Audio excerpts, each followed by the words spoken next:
Amanhã começam os testes pré-temporada da Fórmula 1 para 2025. Você sabe como que eles funcionam? Acontece alguma coisa interessante pra gente que tá só assistindo? Vai dar já pra você saber quem tá chegando melhor ou pior? É disso que a gente vai falar no vídeo de hoje. Fala pessoal, Vitor aqui e no vídeo de hoje a gente vai falar sobre os testes pré-temporada da Fórmula 1. Para a temporada agora desse ano, eles já começam a partir de amanhã, dia 26 de fevereiro, e vão até o dia 28. Inclusive, eu estarei ao vivo, tanto aqui no YouTube quanto lá na Twitch, acompanhando a parte da tarde dos treinos, já que no turno da manhã, lá no horário do Bahrein, é madrugada aqui no Brasil, aí fica um pouco mais complicado, né?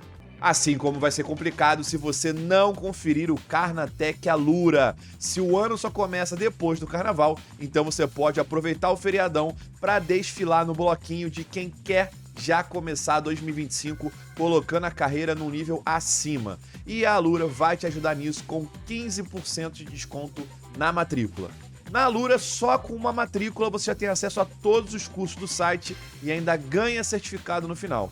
E como eles têm uma infinidade de cursos, pode ser que você talvez não saiba exatamente o que fazer, mas isso também não é um problema.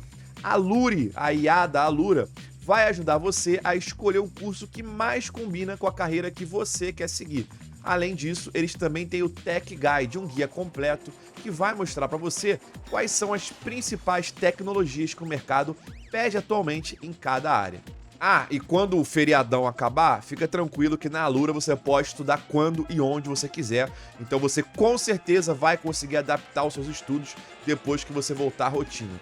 Mas olha só, essa oferta é por tempo limitado. Então clica no link aqui embaixo ou escaneia o QR Code na tela para receber 15% de desconto na matrícula, beleza? Não perde tempo, hein?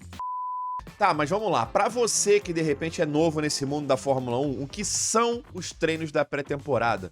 Como que eles funcionam e tudo mais? Bom, o campeonato em si, ele só começa no dia 14 de março, lá na Austrália. Mas antes disso, as equipes precisam, obviamente, de uma chance para poder testar, para valer os carros pela primeira vez, já que é normal que mudanças aconteçam de um ano para o outro, mesmo quando a gente não tem uma mudança em si no regulamento, né? Na verdade, antes mesmo da pré-temporada, as equipes fazem o que a gente chama de shakedown.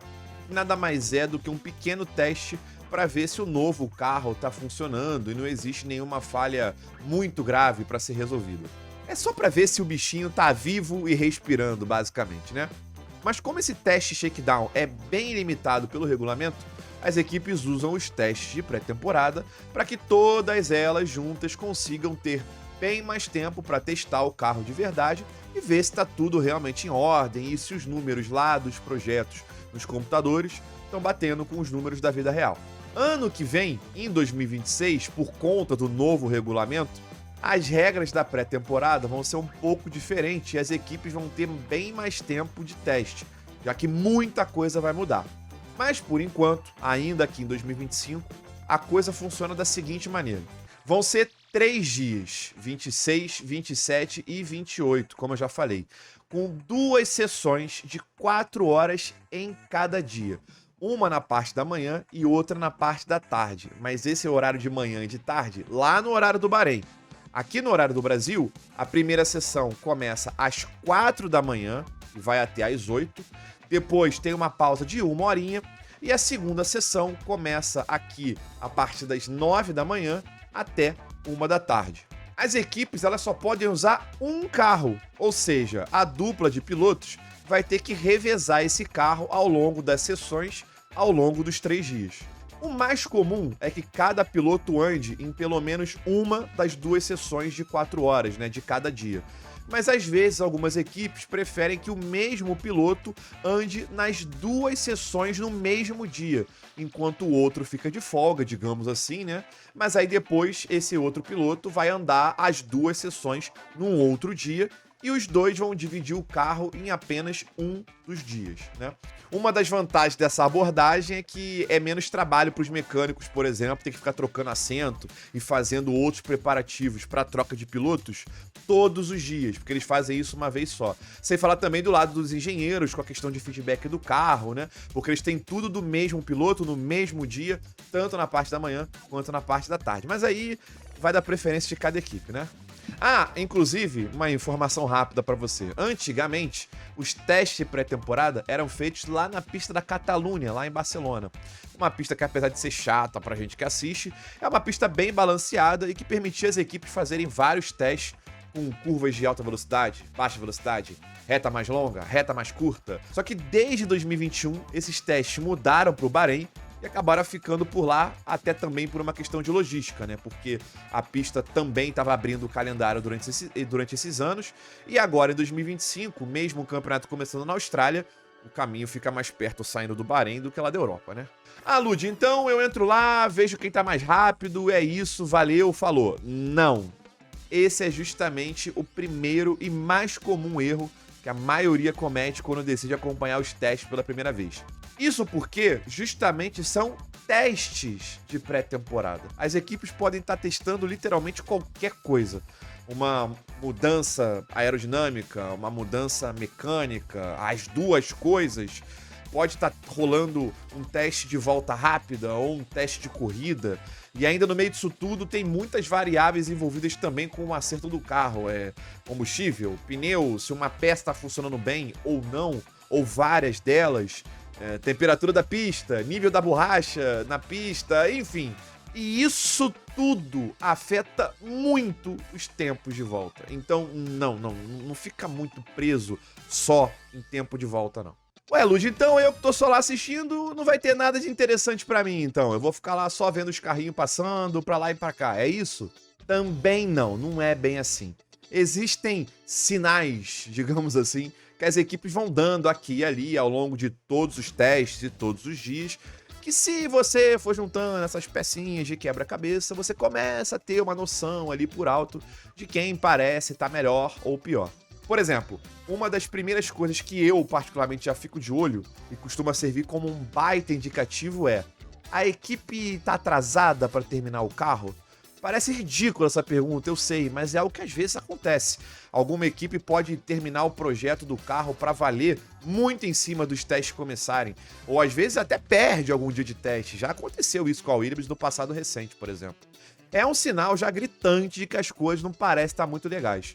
Assim como quando a equipe, sei lá, muda alguém de um cargo relevante um pouco antes ou até durante os testes. Esses dois casos que eu acabei de falar, eles não parecem que vão rolar esse ano com ninguém. Mas é algo que você pode ficar de olho aí sempre que começar uma temporada nova. Com os testes já acontecendo, você precisa olhar algumas coisas também, como, por exemplo, quanto tempo de pista as equipes estão tendo com seus carros. Tem alguma equipe que está gastando bem mais tempo com o carro paradão lá nos boxes, ao invés de estar andando na pista? Porque se o carro fica muito tempo preso nos boxes e pouco tempo andando, é porque pode ter algum problema grave no projeto também. Mas um dos principais sinais a você reparar é como tá o comportamento do carro e principalmente do piloto. Tá tendo muita traseirada, muita travada de roda, o piloto parece brigar muito com o carro em algum momento ou em alguma situação específica. Em 2023, né, no ano retrasado, por exemplo, quando a Red Bull fez aquele campeonato histórico, eu lembro claramente como nos testes daquele ano, todas as equipes, em algum momento, tinham nem que fosse um probleminha muito claro para resolver, enquanto o Verstappen parecia estar ali, ó, flutuando na pista durante as sessões. O carro muito estável, ele também muito tranquilo. E não dá nem pra gente achar mais que alguém pode estar escondendo o jogo, porque hoje em dia os testes têm tão pouco tempo comparado com antigamente que as equipes nem têm esse luxo de ficar escondendo tanto assim, porque eles têm que fazer o máximo que eles podem para ter certeza que tá tudo em ordem. Então a gente acaba pescando mais ou menos aonde tá legal e aonde não tá, né? Enfim, o meu ponto é que não existe uma resposta certa e bem definida pra você bater o olho e pá, já sei quem tá bem e quem não tá. Tem que ter o saco realmente de ficar avaliando tudo que cada equipe, cada piloto tá fazendo, em cada dia, em cada sessão, porque até a hora do dia, e aí consequentemente a temperatura, pode afetar. Até mesmo as entrevistas que eles vão dando ao longo desses 3 dias, às vezes ajuda você a pescar alguma coisa. E outra, de uns anos recentes pra cá, a Fórmula 1, ela começou a transmitir a pré-temporada. Então, Com tanta câmera e tantos olhos virados para os testes, é difícil alguma coisa escapar, né? Pra gente que é mais nerdão de Fórmula 1, é um deleite. Dá pra ir pescando muita coisa nova, por mais que não pareça. E ó, pra já dar uma dica, mas também deixar um dever de casa, digamos assim, pra vocês que pretendem assistir os testes, fiquem de olho nas tais asas flexíveis, lembra? Se você não lembra ou nunca ficou sabendo, uma das principais polêmicas do ano passado foi a questão de que a McLaren teria uma vantagem com asas que se deformavam mais do que o normal em certas condições, principalmente na asa traseira, quase que gerando uma espécie de mini DRS em lugares que, adivinha, não tinha DRS. Na época, a FIA disse que não tinha nenhuma irregularidade, apesar das reclamações da Red Bull e da Ferrari, mas de qualquer forma, para esse ano, eles vão restringir mais o quanto que essas asas podem deformar, e essa regra nova vai começar a valer a partir do GP da Espanha. E aí, as equipes vão tentar fazer essa asa ainda na regra velha para aproveitar enquanto pode, mas tendo que gastar mais recurso depois para fazer uma nova?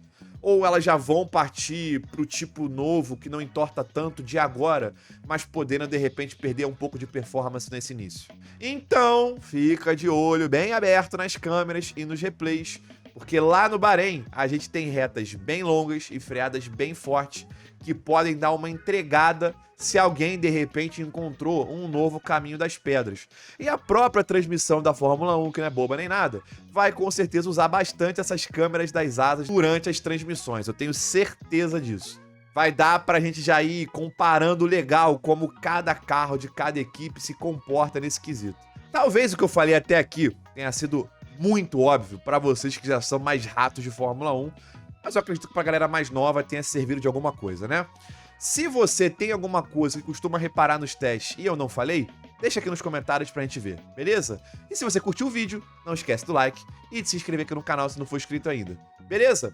Como eu disse, amanhã eu vou estar ao vivo aqui e na Twitch pra acompanhar os testes da parte da tarde, que aqui no Brasil é a partir das 9 da manhã, ok? A gente se vê, um abração, valeu e fui!